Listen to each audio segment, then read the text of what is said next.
Alright, what's going on, y'all? So I'm sitting here thinking about y'all and just kind of racking my brain about what it is that I want to make sure that we understand at this point in this progression. So this short video is really for the people that are specifically in our Mastering Real Food for a Lifetime progression, but I'm sure it could apply to anybody who is on a real food nutrition path. And the point of this short talk is to make sure that we are optimizing what it is that we're doing with our real food nutrition and understand that the basics sometimes aren't enough in and of themselves, okay? So like many of you, I struggled most of my life trying to experiment with different things and they didn't work. You know, I thought they worked and then come to find out they didn't because I had this cumulative symptoms and issues that popped up about my mid-30s. That's when I really started to question, you know, what I was doing and maybe just consider the possibility that some of what I thought was healthy was not. And that's how I got to where I am today and trying to teach and share my knowledge and experience and wisdom, which by the way is constantly evolving, just like I'm constantly evolving. I'm not perfect. I'm just like all of you. I've just had a lot more time to work with this, you know. So, and I'm assuming that there are a lot of you that have tried something and it worked, but there was something missing from it. Like it didn't give you everything that you thought you should get from it. For instance, even within the SHT basic framework, I think a lot of people don't see the results that they want to see. Although they see some great things happen, they don't see all of the things happen. Now, there's a lot of reasons for that. The first reason is we just get impatient, right? We get impatient with the results and we don't give it enough time.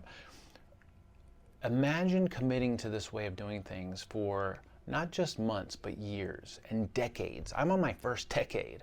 I'm still seeing things happen and change. But it's taken time because the body prioritizes change in its own way. A lot of times it's cleaning and fixing things up internally before we can actually see those things manifest into something that we can actually experience. But anyway, one of the reasons that we might not see the changes that we want to see is because we're impatient. The other reason is that we have to move beyond the basic framework and get into this mode of constantly experimenting. So, you know, and if you're concerned that you might not succeed with something like this because it gets too challenging and difficult, of course you can do this. Of course you can, because you've got the rest of your life to experiment with this stuff. The journey is never going to be over. This is a lifelong journey. All right. So now a lot of people out in the health and nutrition realm would say, hey, if you just do this way of doing things, if you just follow my diet or my program, then everything is going to be awesome and work itself out. And the reality is that you need more than just the basics. I would tell anyone with the utmost confidence that the SHT is the only way to eat real food because we factor in every way that's successful and we boil it down to what it is that you need to know. But even within our basic framework, it's not enough for most people to see consistent changes over time. Now, most methodologies want you to blindly commit to what they're doing. What we want to do is educate you so you understand why you're doing what you're doing. And we understand that there's a basic framework, and then we have to perfect that basic framework, and then we also have to constantly experiment. All right, so if you want to continue to optimize, you have to constantly experiment, and that's really what I want to make sure that we understand here. So my goal for this short talk and presentation is to show you this, go through this little checklist that I put together, and to make sure that you understand that within this basic framework, I need to constantly be making sure that I'm hitting these different points. Now, this way of doing things is the way because, again, we're giving you the tools and the framework to make sure that you're constantly seeing changes. So this is the way it works. You come into this experience with us and you learn the basics of real food. This is our first point, all right? You learn how to choose things made with good ingredients. And that means that you're learning what's in and what's out. You're learning how to read labels, and you're also learning how to choose things, alternatives made with better ingredients of things you think you may have to give up, all right? This is also where we're kind of learning our staples, learning how to make our main meals, learning what we like for breakfast and lunch and dinner, and just figuring that whole process out. I know in the beginning it feels very overwhelming, and over time you start to get more comfortable with it. The second phase, as we've already learned, is becoming a real foodie, which is transitioning to this point to where you understand the importance and you understand that the thing that is going to give you the best feeling and make you look, feel, and perform your best is to not do those things that are basically processed food made with good ingredients, to really focus most of your efforts on eating 100% fresh real food. Animal foods, using traditional fats, vegetables and greens, a little bit of starch, a little bit of fruit, a little bit of full fat dairy if you tolerate it, right? The more that we can move towards being a real foodie and eating 100% fresh real food, the more we're going to see the changes that we want to experience, right? Also in this phase, we understand the importance of nurturing metabolic flexibility, nurturing the body's ability to use both fat and glucose for fuel, but having this preference for fat for fuel. And we talked about our keys to self-sufficiency and metabolic flexibility, which the two main ones that we experiment with this at this point in the progression are really timing our carbohydrates a little bit later. Well, first of all, before even that, like just having a strategy with carbs, which is from real food sources and smaller amounts. Right? Then at this point in the progression of being a real foodie, we understand, hey, I need to maybe experiment with moving my carbs a little bit later in the day so I can get a little bit more of a low carb fat burning effect for the majority of the day. And at this point in the progression, we also start to embrace more periods of space. People naturally kind of gravitate towards eating 2 meals a day without even trying. And if they haven't at this point, we usually recommend that people experiment with 2 meals per day, because I honestly think that every human being on the planet should be eating 2 meals a day at the most, eventually. Now, a lot of people, it takes some time to get to where they feel comfortable doing that. But if you're eating 3 times in a day, you've got food in your system all the time. And I just don't think it's very natural for us. But again, some of us are maybe overcoming and undoing years and decades of insulin resistance, and so that may be a little bit more challenging for us. But anyway, this second phase is about being a real foodie, nurturing metabolic flexibility, embracing space in between meals, experimenting with our carbohydrates, right? Now, the final phase is this constant experimentation phase. And in this constant experimentation phase, this is where you're constantly paying attention to how you feel. You are comfortable with our self-testing protocols, meaning that you understand general awareness testing and intuitive testing and pulse testing, and you just have this attitude of, like, I wonder what I can do to make things better, and I wonder why I'm experiencing this symptom or subjective marker, right? Symptoms could be things like digestive issues, energy levels, skin issues, joint. I mean, there's a million of them. We're going to cover it in an upcoming meeting, actually. But then also subjective markers are like energy levels and mood and how you're feeling and how you're sleeping and things like that. So in this third phase, we are constantly paying attention and constantly removing things so that we can see how it feels to be without those foods or food groups or nutrients, and also so that we can bring those foods back in with awareness and self-testing protocols. And this is also where we're experimenting and nudging the boundary with strategic fasting protocols, all right? So again, to summarize that, to really master this and to get to where we're constantly optimizing and constantly seeing the results that we want. Because again, a lot of us come into the SHT and it's great, and we see a lot of great things happen, but there's a little something that we feel like, okay, I wish this would still get better, or this is not resolving, or it's not happening as fast as I like, something along those lines. Well, this is what we have to do to be successful for a lifetime. We have to first understand the guidelines and the boundaries. Choose things made with good ingredients. Always read labels and perfect that phase before moving on to the next one. The next phase is being a real foodie and understanding the importance of eating 100% fresh real food the majority of the time, and only turning to those approved processed foods made with good ingredients very rarely on occasion for special occasions.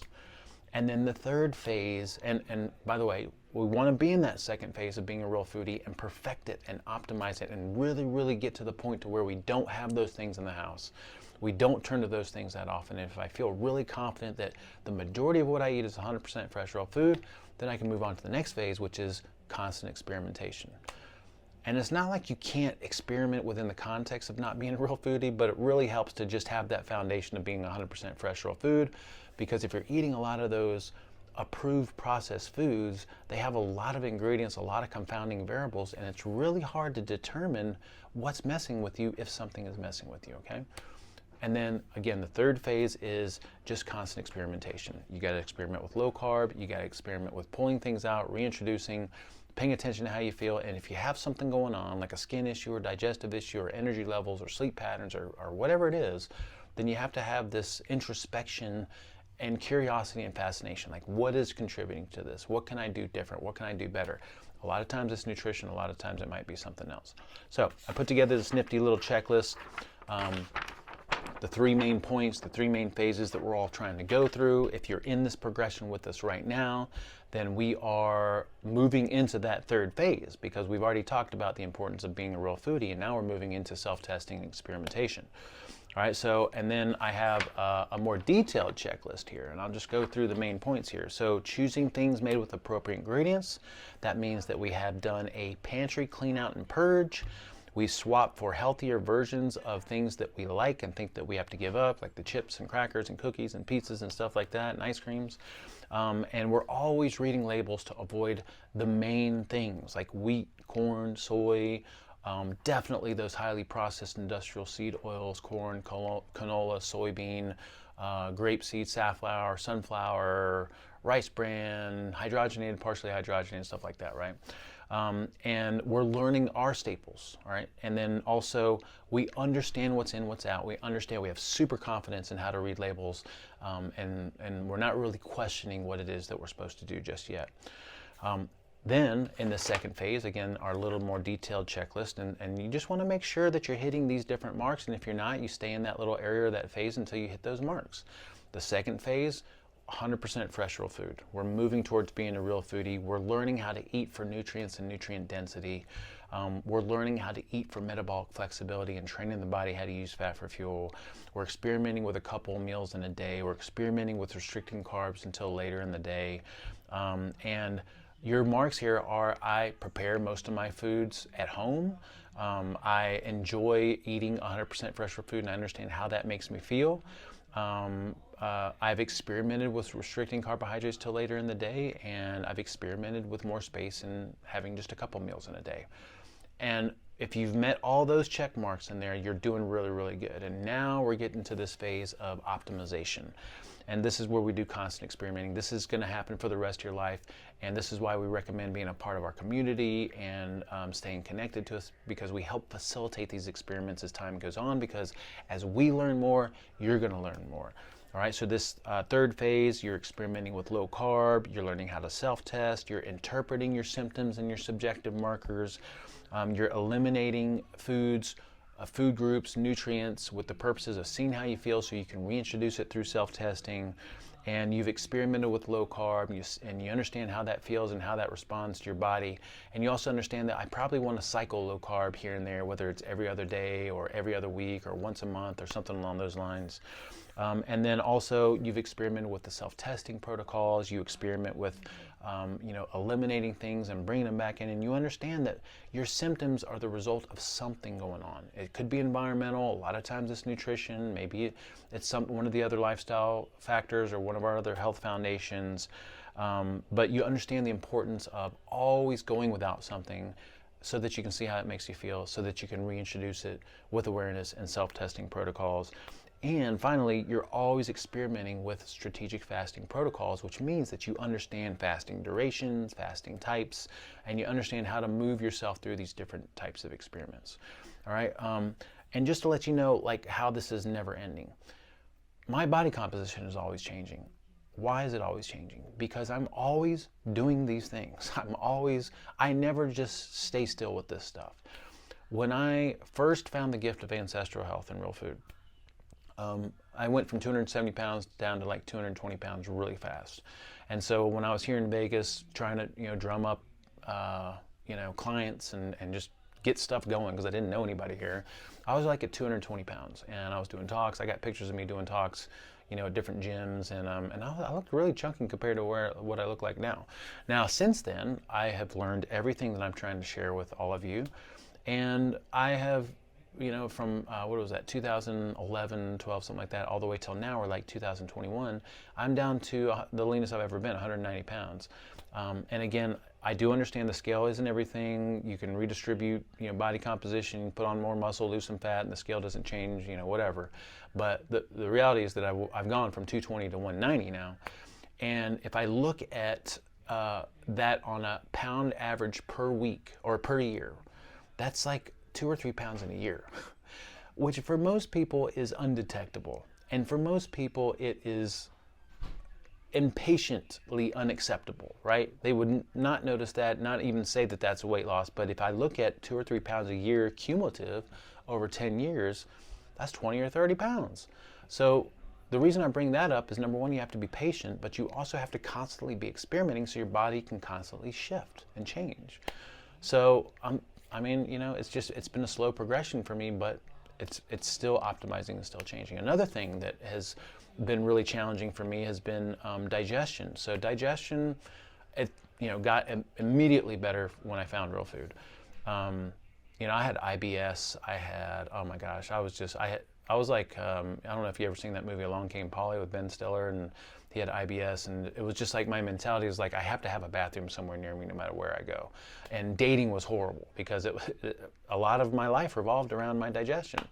And so as soon as I found the first piece of what I found around 2010, 2011, then everything got a lot better, but it never really got fully consistent and what do you call that? Just good bowel movements, okay? And in the past 5 years, like, I've learned so much about myself as far as that goes, like smart digestive habits, chewing my food really well, the importance of supplementing with betaine, hydrochloric acid, supporting bile flow, supporting enzyme activity.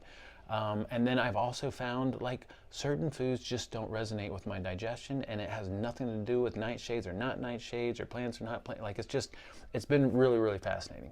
And so my digestion is constantly getting better. And I've had skin issues most of my life, not realizing that's what they were. As soon as I found Ancestral Health and began this journey around 2010, 2011, a lot of my skin issues cleared up. But I've always had this weird patch of eczema that would always flare up on my foot, and I realized it was from the beer that I was having here and there. And I didn't have beer that often, so a couple of years ago I cut beer out. And that cleared up a lot. But now I have this weird itchy patch that shows up in the back of my knees, behind my knees. And I haven't been able to figure that out until I just have been constantly asking this question: what the heck is contributing to this thing? And so I'm constantly being very restrictive, pulling a lot of stuff out, paying attention. I mean, the other day I thought I had figured out, or not the other day, a couple of weeks ago, I thought I had figured out, and then I didn't figure it out. It wasn't what I thought it was. And now I think I do have it figured out. And I don't want to say what it is because it's almost like I want to leave the excitement for yourself to figure out what these things are, because what triggers my stuff is not going to trigger your stuff, and vice versa. And by the way, that's what we're going to learn together as we go forward. We're going to learn about all the different things that you can eliminate and reintroduce and experiment with.